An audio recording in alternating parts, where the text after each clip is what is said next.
All right, so think about this for a second. We talk constantly about boomers, right? Their impact, their legacy. And then we've got the millennials. We analyze every little thing they do. And of course, Gen Z, totally fascinating. But doesn't it feel like there's this whole generation kind of stuck in the middle that we just forget? The invisible ones? All these generational battles you see online, boomer versus millennial, millennial versus Gen Z, but there's this huge blind spot in the whole conversation. And honestly, the more you dig into it, it almost feels like they want it that way, like they're flying under the radar on purpose. Yeah, we're talking about Gen X, born roughly 1965 to 1980.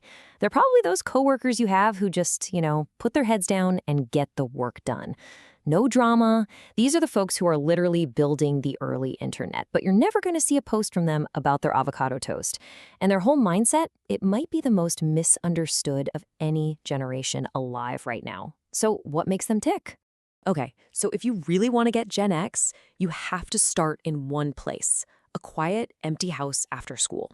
Because they were, on a scale we'd never seen before, the original latchkey kids. And when I say a massive scale, I mean it. Just wrap your head around this number. By 1984, we're talking 7 million kids. 7 million. Kids as young as 5 all the way up to 13 who were just on their own after school. They'd get home, use that key hanging around their neck to let themselves in, and that was it. No iPhones to text mom, no way for parents to call and check in. It was just them, alone. And that right there, that quote, it just hits the nail on the head. Because that empty house, it wasn't just a building. It was a training ground. It taught this entire generation this deep, radical self-reliance. It hammered home this one core lesson. If something needs doing, you better figure it out yourself, because no one else is coming. There's actually a psychological term for this kind of upbringing. It's called a high contingency environment. And what that really means is there's no safety net. There's no buffer between your actions and the results. The consequences, they were real, and man, they were immediate. It basically boiled their reality down to this super simple two-step process. There was nobody to talk you out of it, no long heart-to-heart about your feelings. You messed up, boom, you dealt with it. Period. And that kind of thing, it rewires your brain. It trains you to always be thinking a few steps ahead, constantly weighing the risks, in a way that honestly might seem kind of strange to the rest of us. So, all that training in being self-reliant, that whole instant consequences thing, that didn't just stay behind when they locked the front door. Nope. It forged this armor of skepticism. And that skepticism became a core part of who they are. It was a survival tactic for the world they were about to walk into. I mean, just think about the world they saw through their own eyes growing up. The whole idea of a happily ever after marriage, that was crumbling as divorce rates skyrocketed.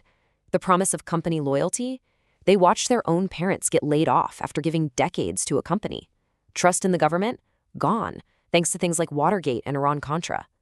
And all of this was happening with the constant background noise of the Cold War, the threat of nuclear war. The biggest lesson they learned was simple. The rules can change on you in a heartbeat. Now, a psychologist might call this defensive pessimism. But if you actually ask a Gen Xer, they'll just shrug and say, no, I'm just being realistic. See, it's not about being a downer. It's about protecting yourself. It's an emotional shield. They're hoping for the best, for sure, but they are fully 100% expecting the rug to get pulled out from under them at any second. Why? Because their entire life experience taught them it would. And this deep-seated skepticism, it explains so much about them today, especially one of their most noticeable traits. In this world where we share everything, why is it that Gen X seems almost allergic to social media? Why do they value their privacy so much? Well, think about it. For them, growing up, privacy wasn't a setting you had to manage. It was the default. And it was a safety mechanism. If you messed up, maybe a couple of friends knew about it.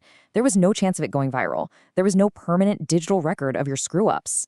So this modern idea of broadcasting every single thought and moment of your life, to them, that doesn't sound fun or exciting. It sounds dangerous. The lesson they learned was simple.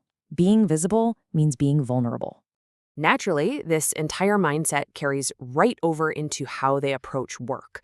And it's created this really unique and honestly pretty misunderstood way of looking at their careers. And this is where you find what I like to call the Gen X paradox. On one hand, they are radically, almost stubbornly self-reliant. Studies actually show they're less likely to ask for help when they're stressed because to them, it can feel like failure. But on the other hand, they're incredibly collaborative, just in a quiet way. If someone on their team is struggling, a Gen Xer will just show up. They'll help get it done. No big announcement, no post about being a team player. They just do it. See, their loyalty isn't to a company logo. They watch their parents learn that lesson the hard way. No, their loyalty is to one thing: competence. If you're a leader and you know your stuff, if you've earned your stripes through actual skill, they will follow you anywhere. But if you're a boss who got the title but doesn't have a clue what you're doing, oh, they have absolutely zero time for you. And really, can you blame them? Look at their economic life story. It's just a series of gut punches. They graduated into recessions, then they watched the dot-com bubble burst and take their hopes with it. And just when they should have been hitting their peak earning years, bam, the 2008 financial crisis hits and wipes the slate clean.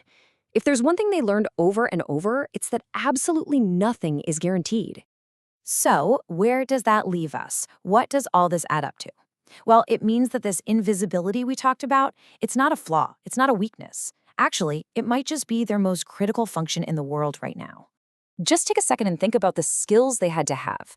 Before Google existed, getting information wasn't easy. You had to work for it. You had to go to a library, use a card catalog. It built a different kind of problem-solving muscle. They learned to navigate with paper maps, how to fix things with their own hands. And maybe most importantly, they learned how to sit with a problem when the answer wasn't just a search away. And all of that makes them something really special. It makes them the bridge generation. Think about it. They are the last people who have a vivid, living memory of the pre-internet analog world. But they were also the first ones who had to adapt to and help build our current digital world. They're fluent in both languages. They're the ones connecting what was to what is. And that's why the bridge is the perfect metaphor, isn't it? You never really think about a bridge. You just drive over it. It's just there, doing its job, holding everything together day in and day out. It doesn't ask for a thank you. It doesn't need a parade. And that's the Gen X ethos right there. So that leaves us with one last big idea to chew on. Their greatest superpower, that intense self-reliance that was born in the silence of an empty house, also raises a really big question for the rest of us. In our world today, which is hyper-connected all the time, what does it mean to have a whole generation that mastered being alone? What do we gain from that, and what might we have lost?